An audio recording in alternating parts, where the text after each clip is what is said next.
राधे राधे, प्रणाम।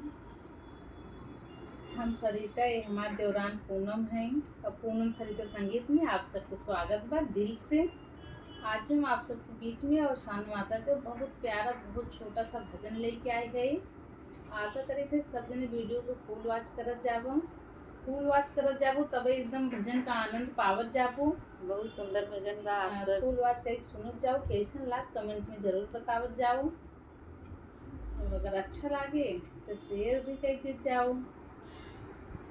गाढ़े में कराया अवसान है, अवसानी मैया।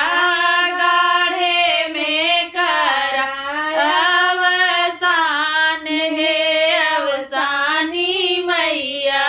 गाढ़े में कराया अवसान है, अवसानी मैया।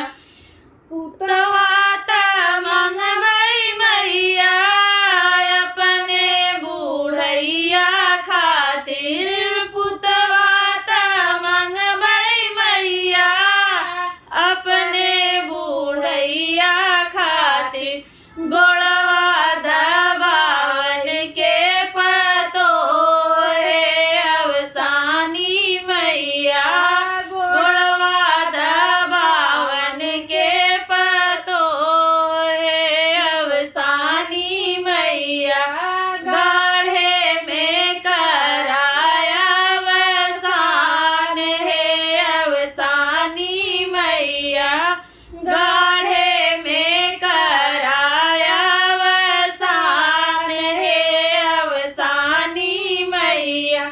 धैर्या मंगबई मैया पौआ पूजन के खातिर।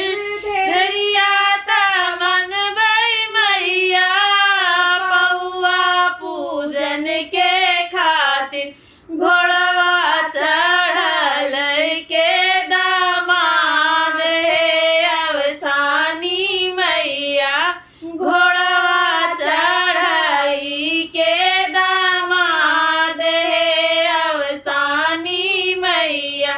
गाढ़े में कराया अवसान है, अवसानी मैया।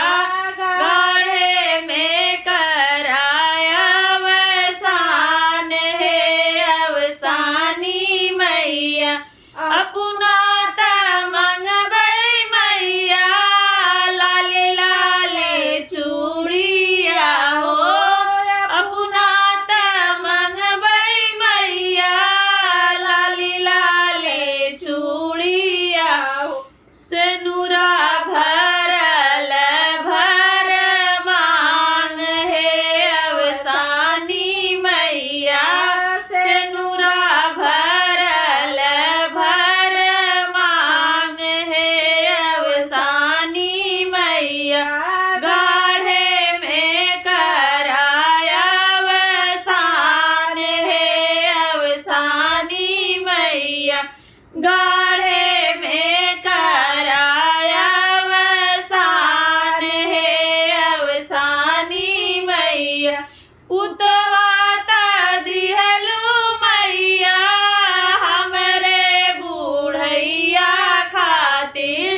पुतवा दिहलू मैया हमरे बूढ़ैया खातिर। गोड़वा दबावन के पतो है, अवसानी मैया। गोड़वा दबावन के पतो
गा